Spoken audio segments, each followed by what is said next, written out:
cryptocurrency. Let's talk about some things that I personally do not like about some of these buying platforms and exchanges. Now, I want to say I'm not trying to spread negative information because I've used these exchanges and I just want you to be aware of some of the negative that comes with them. Even though, we may not have many alternatives, you still want to know the positives and the negatives. First one, when it comes to buying in the exchanges, Coinbase.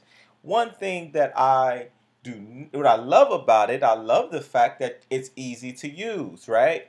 Now, things that I don't like about it is a few things. The first thing is Coinbase can freeze your account on their own discretion. And if you don't believe me, you could just look up their terms and conditions. I should have had it pulled up here, but go through it yourself. If you looked at their terms and conditions, pretty much if for any reason they can freeze your funds, and I had that happen to me. I had some funds that was frozen. I had probably over 40, 50 different coins that was in the Coinbase account, and it was diversified, mostly Ethereum and Litecoin.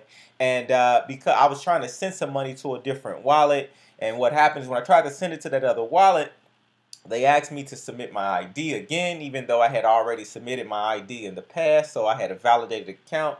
And I tried to send my ID again, and I took the picture. It was in a dark room, and so I think when it took my picture, it thought maybe I was trying to send a false order, and so it froze in my account. Now that's good for some reason because you don't want people to break into your account, but it was frozen for almost 2 weeks, and I kept calling and calling. They had me on the phone for literally 2 hours, just waiting somebody to pick up the phone. I picked up the phone from Coinbase, and then once someone picked up the phone and I spoke with them, they end up hanging up the phone on accident, and I had to wait on the phone another 2 hours, only for them to tell me that I had to just wait until an email when they were going to let me know when, what was going on. So that was horrible. I don't like Coinbase for that. And then also, so be careful. So whenever you're buying this stuff, you always want to transfer to your own hard wallet. I do this, but I just didn't do it that time. And hey, and so I learned that. And so just know you got a verification process to go through with Coinbase. So I would encourage you, do not keep your coins on Coinbase after you purchase. The second one, Gemini. Now, Gemini, I like Gemini though. Gemini is another place where you can be able to purchase Bitcoins. You can buy an unlimited amount. You can sell an unlimited amount. But let me tell you what I don't like about it. What I don't like is what happens is when you buy your Bitcoin, you have to transfer it from your bank account, right? Or your debit card.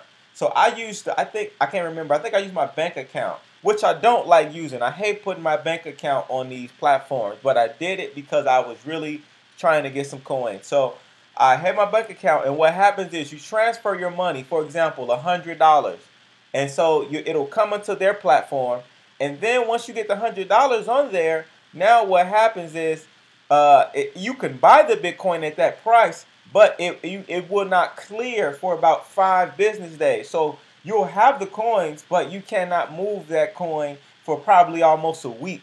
So that money will just be sitting there. You cannot withdraw it. You cannot deposit it. You cannot trade it because they want to make sure that the funds clear in the account. I had well over $100 in my bank account, but it still took over 5 days for it to clear. So it was just like only thing you're doing is you're just buying in at that price, but you cannot move it. So I don't like Gemini for that. If you've had a different experience, please let me know because maybe I can use it in a different way. But put that in the comment section. But that's been my experience. Paxful.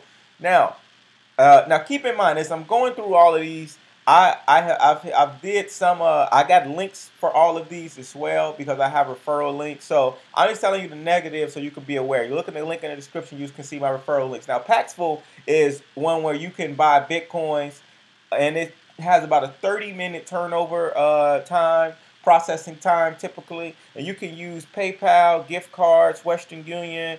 This one is probably best for all of those people that just want to get Bitcoin and they just got some all type of Amazon gift cards, iTunes gift cards. They just wanna be able to do it in really unconventional ways. Now the thing that I do not like though is they tax very hard. There's very large fees that you're gonna pay because you want to be able to use a gift card. It's almost like if you want $1 worth of Bitcoin, they'll charge you $1.54.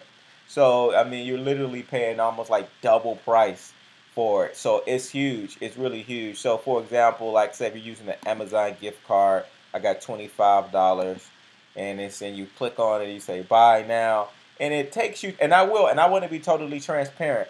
This was the only one that I have not bought Bitcoin from.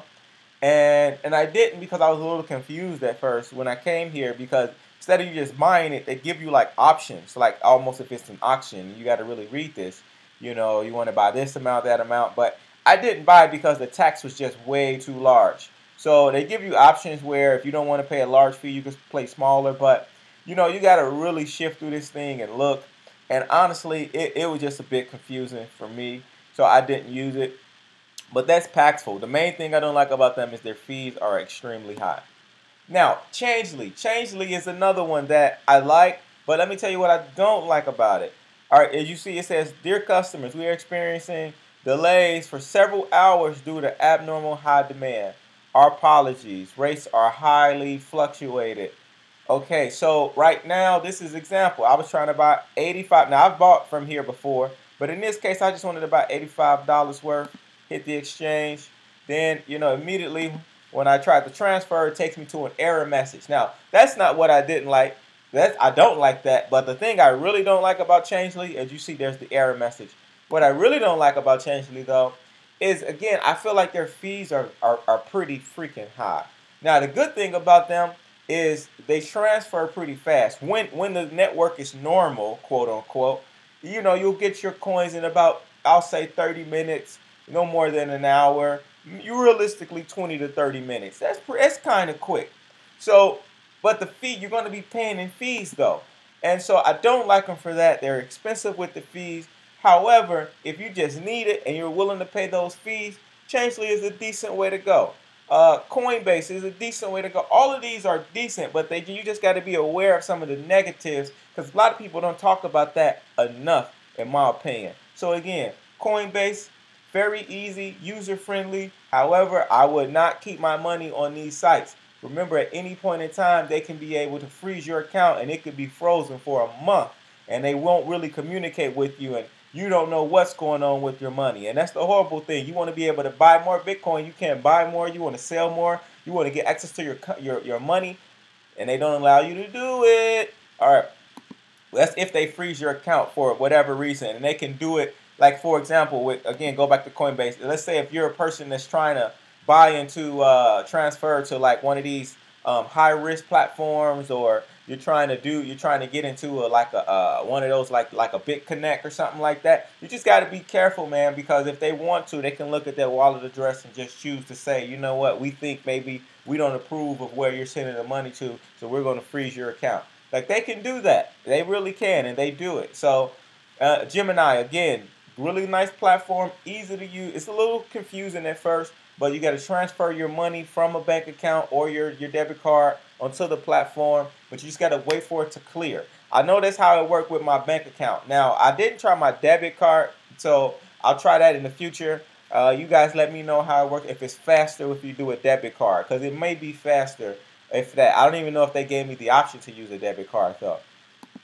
And then Paxful, you know, really high fees, but you get a lot of different options that you can go through. The interface is a little confusing to me because you really got to read around and search through this here. But it works if you're just really in need for some Bitcoin. And again, Changelly, just be aware that them fees are going to be pretty high. And that's really about it. So I'm going to include some in the description. I'll have some links there for you guys. So also, I'm going to mention another one that a lot of people don't talk about as much. I haven't used this, but I've researched this one, and that is Kraken. Kraken, I think is that one. Yeah, I've never used Kraken. But with Kraken, the thing that I don't like, you have to you have to do a wire transfer, like to validate the account. You have to do a wire from a bank. So I'm not a big fan of any of these platforms that make it mandatory for you to have a bank account associated with it, because there's always a risk of your bank account being charged money and fees, and that could be a huge disaster, guys. That could be a mess of you trying to clean that up when someone's charging your bank account. And then too, even if you don't mind getting your bank account, you know, doing a wire, just know it takes several days to validate that account. So it may take a week for that wire to really go through. So just keep that in mind when you're setting these accounts up. And yeah, move forward. So, but there's other ways to buy Bitcoin. I just wanted to share these specific ways because these are 4 really popular ways that people use, and not enough people talk about these negative ways. So, if you got other ways that you love doing Bitcoin that's instant, low fees, and you get the money direct to the wallet, they don't freeze your money, leave those type of links in the comment section so we can know. Also, please subscribe to the page and like the page. And I got links to all of the wallets below in the description. All right, thanks, guys. Keep doing your thing.